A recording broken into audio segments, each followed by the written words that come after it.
Learn to paint lemons with me! And before anything else, disclaimer lang hindi po ako professional artist. Isa lang akong taong mahilig sa colors, mahilig mag-try ng iba't ibang creative hobbies, at kasalukuyang nag-aaral pa rin hanggang ngayon. Actually, nakakatuwa isipin na lemon lang naman ito. Simple subject, pero habang pinipaint ko siya, na-realize ko na minsan ganito rin tayo sa buhay. Masyado tayong focused sa pagiging magaling agad. Gusto natin agad ng magandang output. Gusto natin agad ng progress. Gusto natin agad makita na worth it yung effort natin. Pero kapag hobby pala ang ginagawa mo, iba yung feeling. Walang KPI, walang boss, walang grading system. Ikaw lang at yung ginagawa mo. At alam mo, ang sarap pala nun.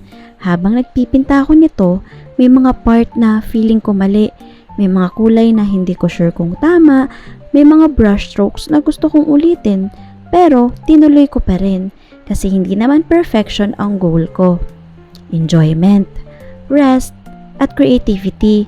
At siguro, reminder na rin ito para sa sarili ko na okay lang maging beginner. Okay lang gumawa ng bagay kahit hindi ka pa expert. Okay lang na gumawa ng imperfect art.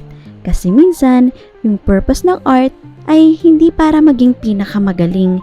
Minsan, para lang alagaan yung sarili natin. So yun, here's my little lemon painting. Not perfect, but made with joy. And for today, sapat na yun. See you on my next video. Thank you for watching. Bye!